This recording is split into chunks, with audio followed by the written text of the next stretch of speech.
umph, I can't say that, umph, I have thought much about it, umph, yet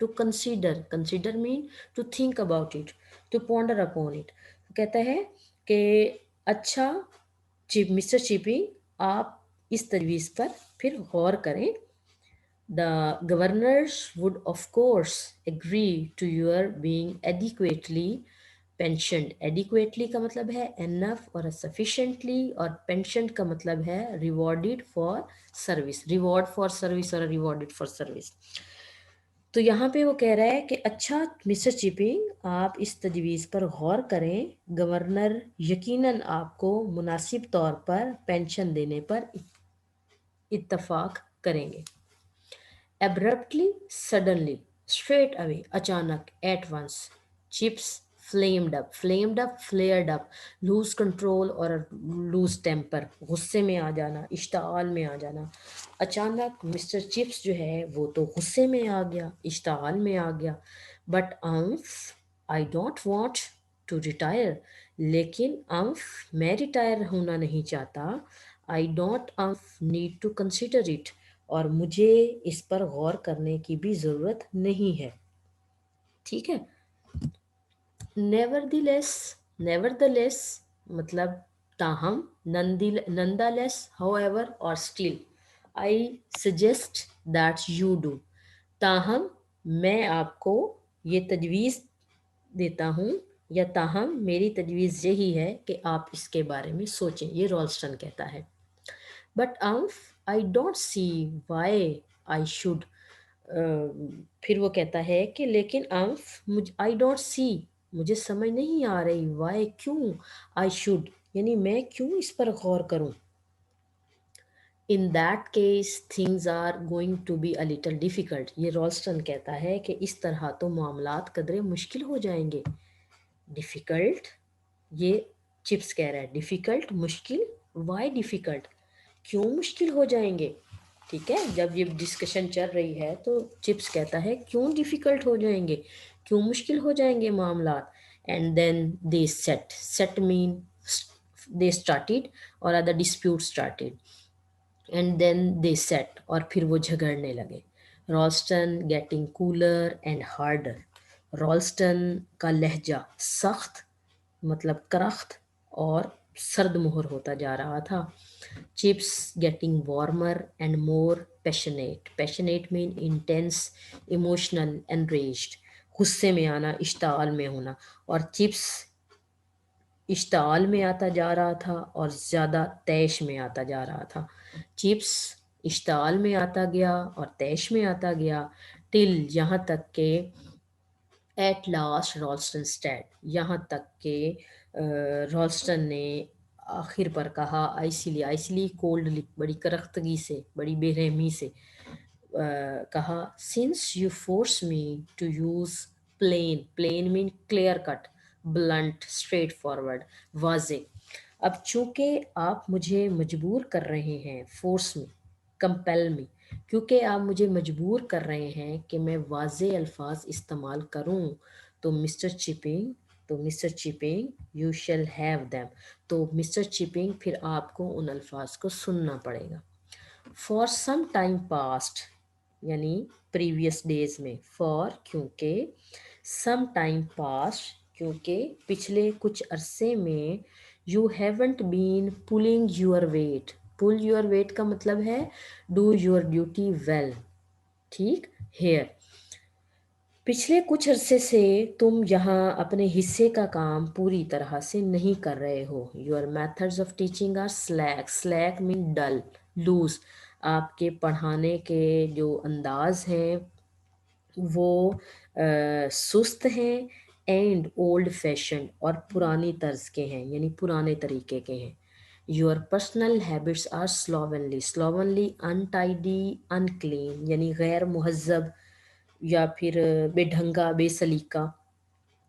اور آپ کے جو سلیقہ ہیں یا آپ کی جو ذاتی عادات ہیں وہ بے سلیقہ ہیں.